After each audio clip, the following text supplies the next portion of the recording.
Good morning. It is August 4th, I believe, and we're doing a garden video for friends and family. So first, I wanted to show you our dragon orange, which is actually turning orange. It's been a bumper crop this year. You can see the thorns. It's such a cool plant, and we always have plenty that start if anybody wants one. Makes a great hedge if you want to keep people out of your garden. All right, we're starting in the front yard. We're coming across the front yard looking at the house. Bruce wanted to show his gardening friends our lawn. Bruce, tell me about our lawn. Well, this is a zoysia lawn. It's extremely dense and fills in, as opposed to like fescue lawns, which have to be seeded every year. I've cut it taller during the summer so that it has resiliency, and it does pretty well if I do that. The yucca are doing really well, aren't they?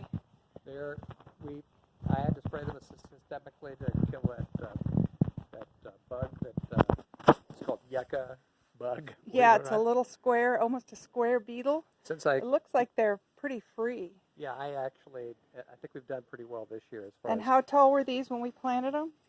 Well, you got to remember when we got the house, none of this existed. They were about 10 inches tall. Well, I mean, when we planted them, that's true.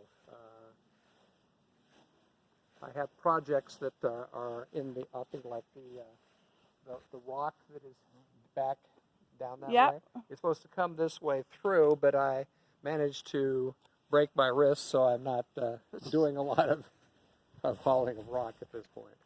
And your beautiful zinnias. These are the ones in the front yard. We're going to see more in the garden. They've almost taken over the Japanese maple. And they make really nice cut flowers, of course. Okay, we're going to hurry along and see what's left of the Joe Pye weed. I see you trimmed back the cup plant. It was done. The cup plant was, it was no longer flowering, and so in order to provide sun to the ground and getting rid of the bugs more easily, I cut that back. Joe Pye weed I will actually cut back later, and I use the tubes for bee homes in the garden.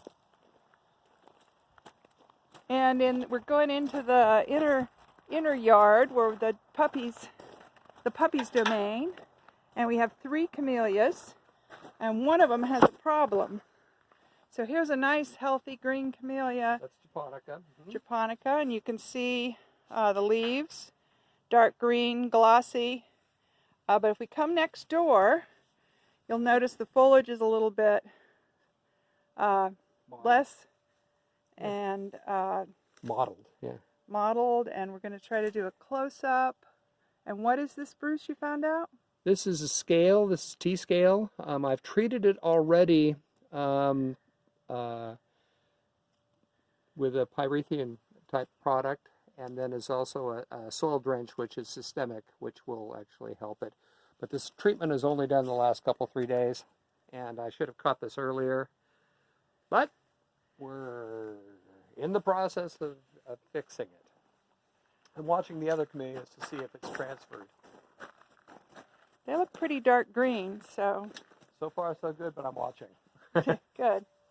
All right, we're coming through this garden bed. Here's our little, what is it called when it's all gnarly?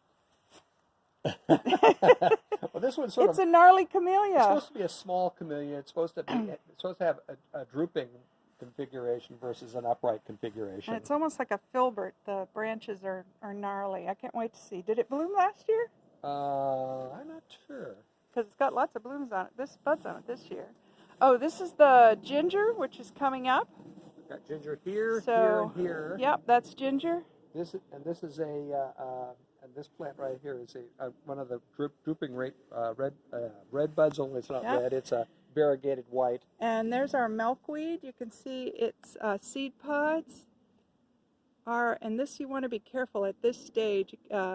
Milkweed can be very irritating to the skin, so. You can spin the fluff from milkweed, but because of that irritation, I don't think I'm going to try it.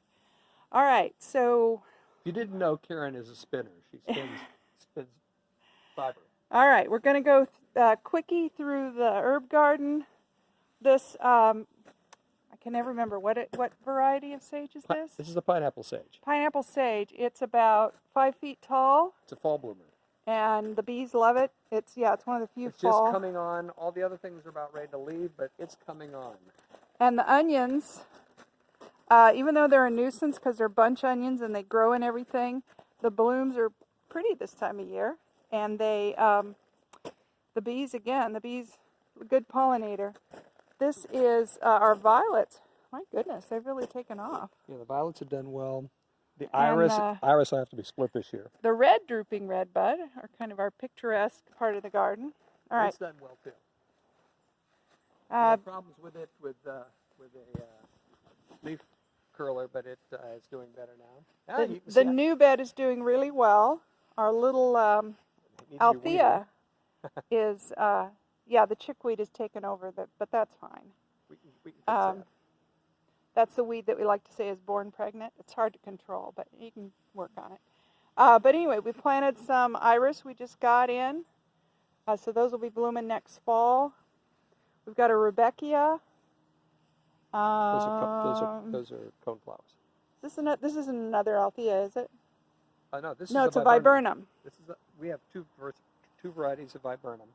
Green thing that blooms white. That's what viburnum means. This is a fairly new bed, so all these things are sort of new things.